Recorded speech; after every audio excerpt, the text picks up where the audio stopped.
For a show about people who make a podcast, you'd think Only Murders in the Building's after show would be a podcast. Then they'd expect us to host it. Oh. Fair enough.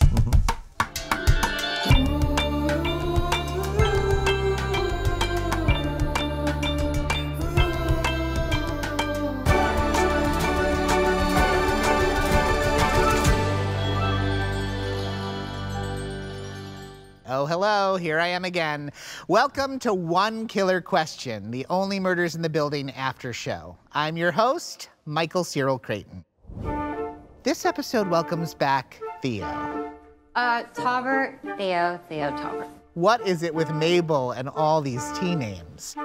And which one of them is Mabel's true soulmate? You know who I think has an answer? Catherine McNamara, Ryan Broussard, and James Caverly. Welcome, everyone. Thank you. So, who does Mabel belong with? I'm going to start with you, James, because I think you might have a very interesting answer. I think it's Theo. Perfect. Yeah, you're like the most likable mistake murderer you like mistakenly murder someone.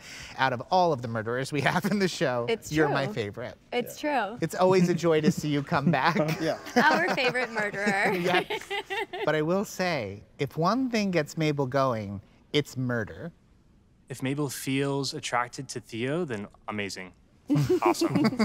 Yeah. And it was such a huge plot point, too, for season 2, where everybody thought Mabel was a murderer for the longest time. It's not what you think. And who understands that more than anybody than Theo? I think, there's obviously some kind of chemistry and spark between her and Taubert, and that is what it is. But I don't know, there's a different kind of intimacy and a different kind of home. She seems her most self when she's with Theo, I think. Yeah. It almost feels as though Theo is home to her in a way. Oh, yeah, they've known each other since they were kids, Yeah. right? Yeah. Yeah, in the same building, right? Neighbors. Yeah. Not to get too deep, but let's. They also both seem to be searching for who they are. Theo is starting to grow and reveal and become more of who he really is. He's developing. And with Mabel, she's his only real friend, the person who he really connects with and has had a relationship with. Yeah. Yeah. The only challenge is, I'd say the biggest thing that they bond over is that they bond through their trauma. Yeah, I think Theo is always going to be somebody who reminds her of something that, like, she just never really got over.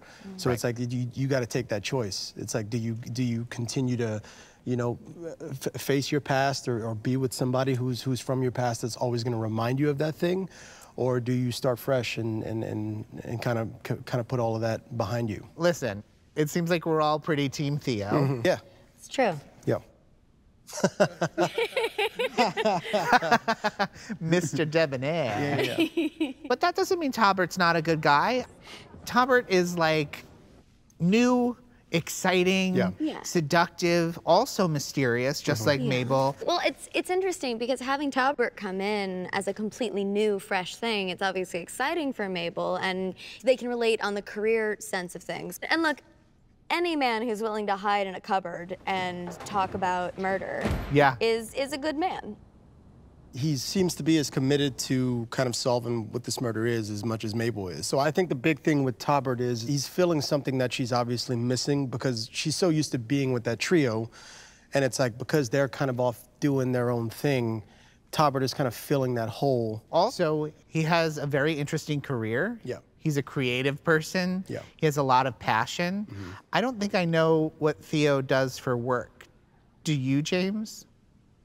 I think Theo probably is just really kind of a lazy guy. He kind of sits at home, watches TV, plays video games, just kind of deadbeat, just kind of chilling back. Just chilling on dad's money, Well, now you're making me pro Taubert. You've convinced us otherwise. No. I mean, who wouldn't want to hang out with Taubert?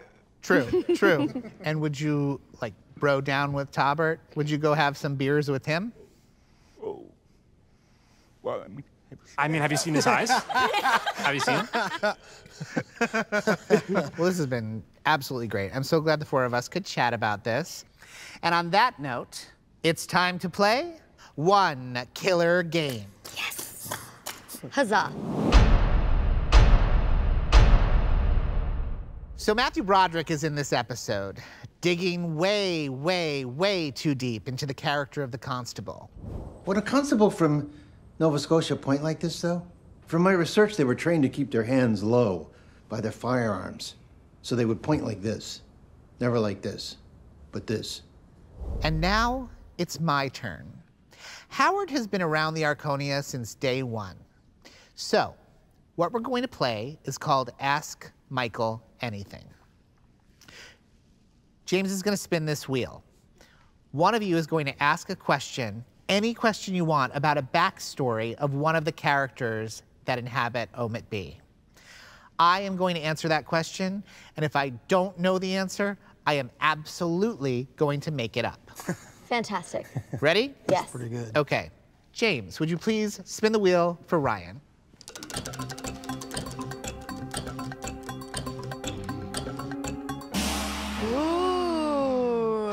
Oh no, this is so much pressure. This is interesting.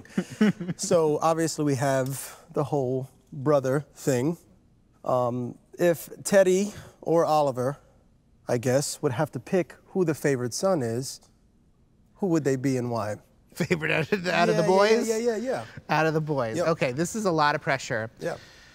Well, it kind of answered it for me because it's on Theo. So I'm going to say Theo is the favorite because then I don't have to really make a decision because I don't want to offend anybody. It's true. But okay, so if they had to decide, Teddy is going to pick Will Yeah. as his favorite son because he doesn't really know him and he doesn't really have to deal with him, right? And I think Oliver has so much room in his ailing heart that he's going to pick both of you. Yeah. Right? It's true. That's good. Yeah.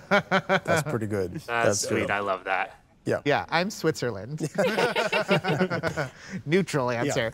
All right, let's spin again for you, James.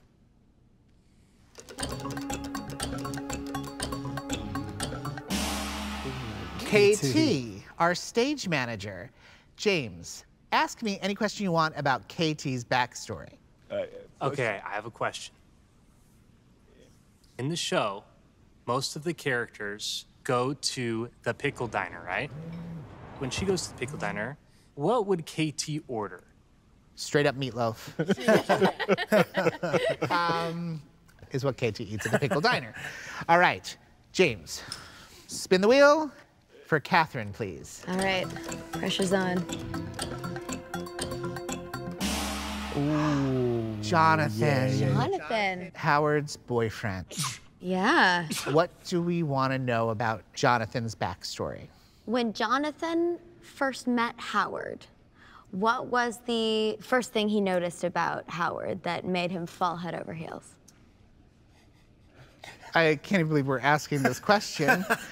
Obviously, the eyes, the body, the hair, all of it. No, it was Naturally. dark. It was in a blackout, so no. It Aside wasn't from that. the looks, of course. What I think Jonathan saw in Howard was a sort of an open heart and an awkward conversation style, and he was charmed by that. I think that's beautiful. Yeah, we'll see. Hopefully we're together forever. Well, this was fun. Yep. I can't wait to see how all of this turns out, as we should remind everyone, any one of us, except for Catherine, could be the killer. No. And maybe we'll find out next time on One Killer Question. Have a good one.